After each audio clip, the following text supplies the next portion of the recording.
2022년 12월 31일 선목교회 큐티 방송입니다.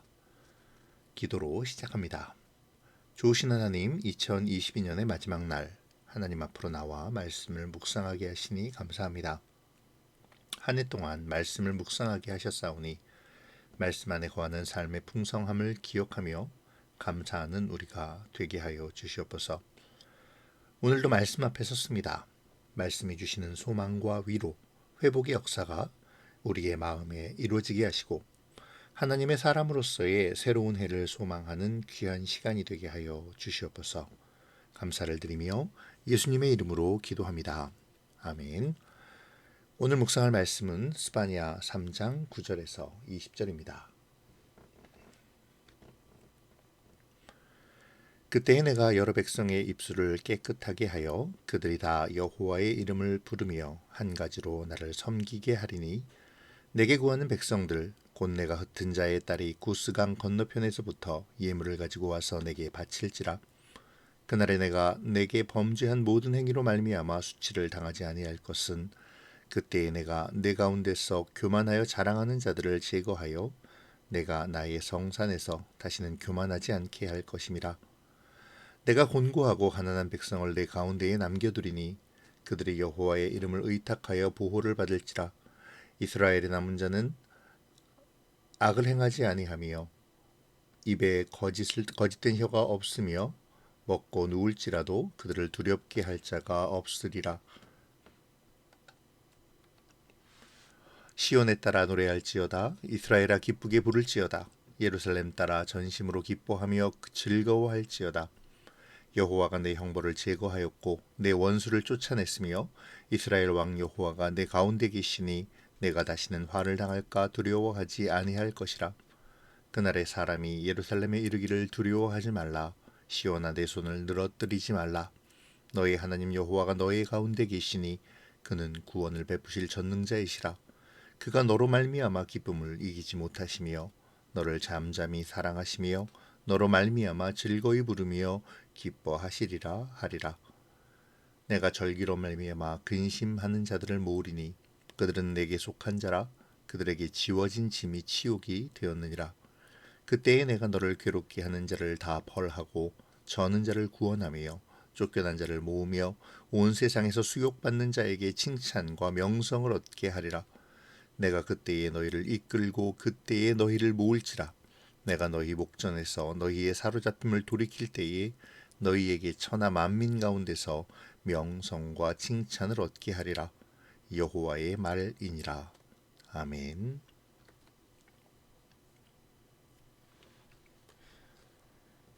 지금까지의 스파냐의 내용이 죄에 대한 고발과 기소가 중심이었다면 오늘 본문은 하나님의 구원과 회복에 대한 약속이라고 할 수 있습니다.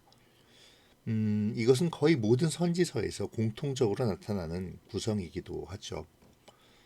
하나님께서는 패역한 이스라엘에게 그들의 죄를 책망하시고 또 신랄하게 비판하시며 그들에게 심판하실 것을 경고하시다가도 결국에는 그분의 사랑, 곧 돌이켜 구원으로 나아올 것을 촉구하며 소망의 약속을 주십니다. 결국 하나님의 책망과 분노 그리고 심판은 모두 자기의 백성을 사랑하시기 때문인 것이죠. 이렇게 볼 때 오늘의 본문의 주제는 회복의 주의 날로 볼 수 있습니다. 이스라엘에 대한 여호와의 긍정적인 선언은 본문의 서두부터 등장합니다.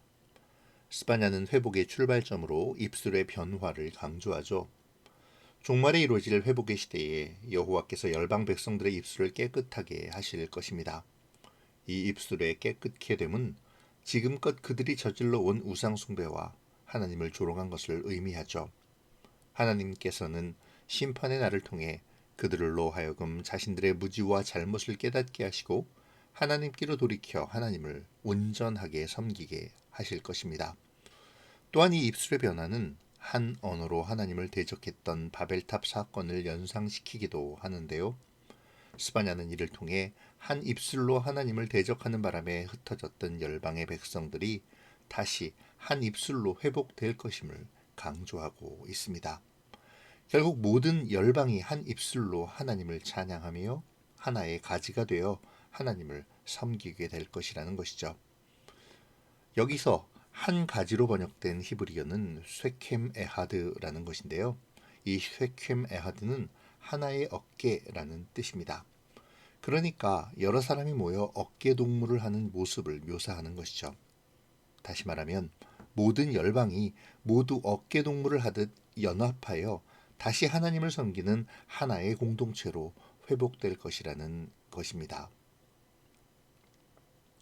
스파냐는 이 회복의 때에 흩어졌던 열방의 백성들이 다시 하나님께로 돌아올 것을 선언합니다. 이들은 흩어졌던 유대인의 남은 자들이며 동시에 창세기 11장에서의 바벨탑 사건으로 흩어진 모든 열방들의 회복이기도 하죠. 이날에는 교만하여 자랑하는 자들이 제거될 것입니다. 곤고하고 가난한 백성만이 남겨져 여호와의 회복에 참여할 수 있게 될 것이죠. 이들만이 남겨지는 이유는 이들이 교만하지 않고 겸손하게 하나님을 신뢰하고 의지하였기 때문입니다. 이렇게 남은 자들은 심판을 통해 정결케 되므로 온유하고 겸손한 입술로 하나님의 의를 드러낼 것이고 더 이상 이들을 두렵게 할 자들도 없게 될 것입니다. 그렇기에 마지막 심판이 지나고 남은 자들이 해야 할 일은 즐거워하고 기뻐하는 것 외에는 없습니다. 스파냐는 시온의 백성들에게 노래할 것을 명령하고 여호와께서 왕으로 도래하여 대적들을 섬멸하실 것임을 선포하며 여호와께서 그들 가운데 거하시니 결코 두려워할 필요가 없음에 대한 확신을 노래하고 있죠. 그리고 이스라엘을 향한 하나님의 사랑과 고통받은 자들의 평안과 안전을 약속합니다. 이제 심판은 지나갔습니다. 남은 일은 하나님의 구원과 축복을 즐거워하는 일뿐이죠. 구약에서 가장 끔찍한 심판의 언어로 시작하는 스바냐는 마지막에 와서 하나님의 가장 뜨거운 사랑의 언어로 마무리하고 있는 것입니다. 17절의 말씀으로 오늘의 해설을 마칩니다. 너의 하나님 여호와가 너의 가운데 계시니 그는 구원을 베푸실 전능자시라.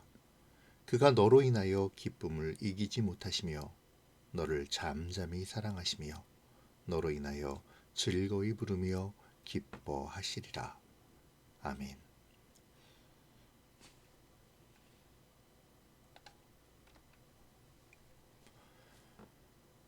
거의 모든 선지서가 공통적으로 주장하는 것은 회복에 대한 소망이죠. 하나님의 책망과 심판은 곧 회복을 위한 사랑인 것입니다.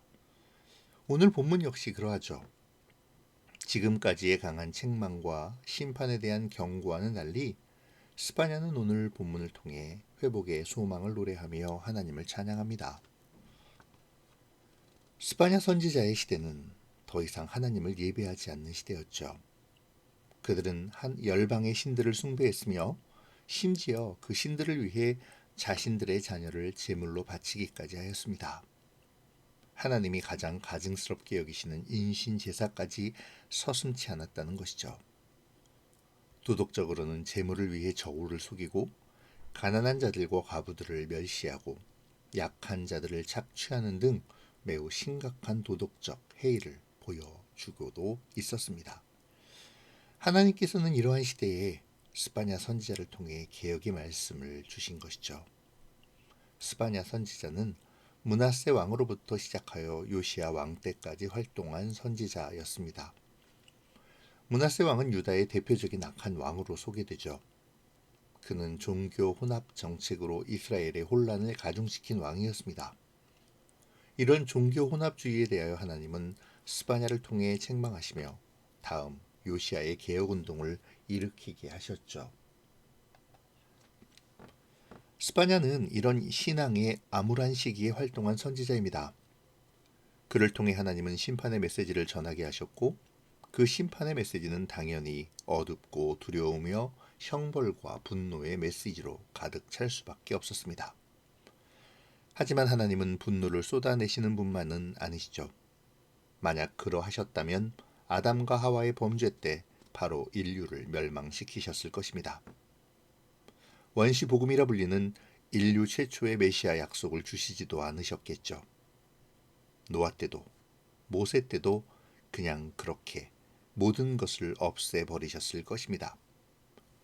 하지만 하나님은 그렇게 하지 않으셨죠. 하나님의 근본은 사랑이시기 때문입니다. 그 사랑 때문에 회복을 그리고 구원을 준비하시고 회개와 돌이킴을 촉구하고 계시는 것이죠. 심판과 경고 그리고 진노는 바로 그 사랑의 또 다른 표현일 뿐입니다.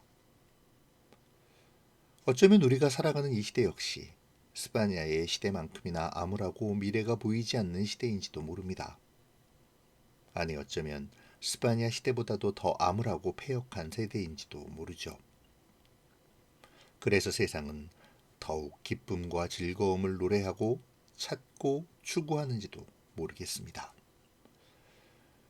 오늘 본문에서도 하나님은 즐거워하고 기뻐할 것을 명령하시죠. 하지만 하나님이 요구하시는 즐거움과 기쁨은 세상 사람들이 추구하는 것과는 분명히 다른 것입니다.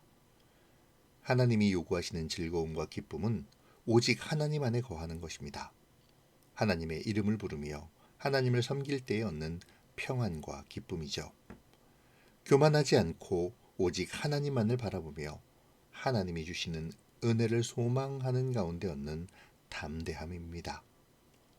그렇게 하나님은 우리를 강하게 하시고 천하 만민 가운데서 칭찬과 명성을 얻게 하실 것입니다.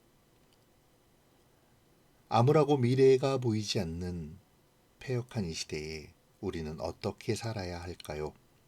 어떤 마음과 자세로 살아야 할까요?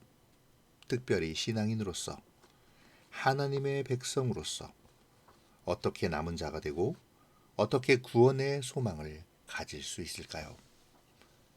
오늘 본문에서 주어진 회복의 메시지를 묵상하며 나에게 주어지는 회복의 메시지를 발견할 수 있기를 바랍니다. 그리고 이 땅에 부름받은 하나님의 백성으로 하나님의 남은 자로서 오늘을 어떻게 살아가야 하는지를 묵상하는 귀한 시간이 되시면 좋겠습니다.